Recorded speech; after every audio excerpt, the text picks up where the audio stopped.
Hello views, welcome to my channel. ఇవాటి నా video వచ్చేసి నేనైతే సమోసా బాల్స్ అనమాట. అంటే మామూలుగా మనం సమోసా అయితే డీప్ ఫ్రై కదా, సో అలా కాకుండా నేను నార్మల్ బాల్స్ లాగా చేసి ఫ్రై చేస్తున్నాను అనమాట.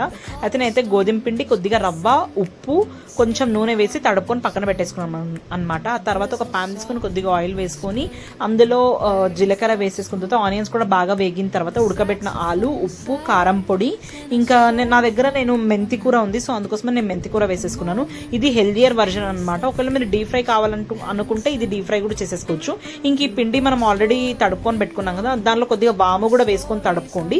ఆ తర్వాత ఇవి చిన్న చిన్న బాల్స్ లా చేసేసుకుని అందులో ఏం చేయాలంటే ఈ ఆలు స్టఫ్ ఏదైతే ఉందో అది కొద్దిగా కూల్ అయిన తర్వాత ఆ మిశ్రమం ఏదైతే ఉందో అది రౌండ్ బాల్ లాగా చేసేసుకుని ఇందులో స్టఫ్ చేసేసుకోవాలన్నమాట. ఇంకా మీ దగ్గర పొంగనాల పీట ఉంటుంది కదా, సో ఆ పొంగనాల పీటలో ఏం చేయాలంటే కొద్దిగా ఆయిల్ వేసేసుకొని మనం ఇట్లా స్టఫ్ చేసి పెట్టేసుకున్న ఈ సమోసా బాల్స్ ఏం చేయాలంటే అందులో పెట్టేసి 2 sides బాగా రోస్ట్ చేయాలన్నమాట.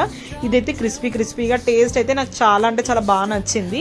మీరు ట్రై చేయండి. ఎప్పుడు కూడా మనం డీప్ ఫ్రై అలా కాకుండా ఇలా షాలో ఫ్రై చేసి కూడా ట్రై చేయండి, బాగుంటుంది. ఇంకా రవ్వ వేసినందుకు ఇంకా కొద్దిగా క్రిస్పీగా తెలుస్తుంది అనమాట. ఆలులో ఏం చేయాలంటే కొద్దిగా గరం మసాలా వేసుకోండి, అప్పుడైతే కొద్దిగా ఫ్లేవర్ వస్తుంది. ఇంక ఇది ఏంటంటే 2 sides బాగా రోస్ట్ చేసేసుకోవాలి.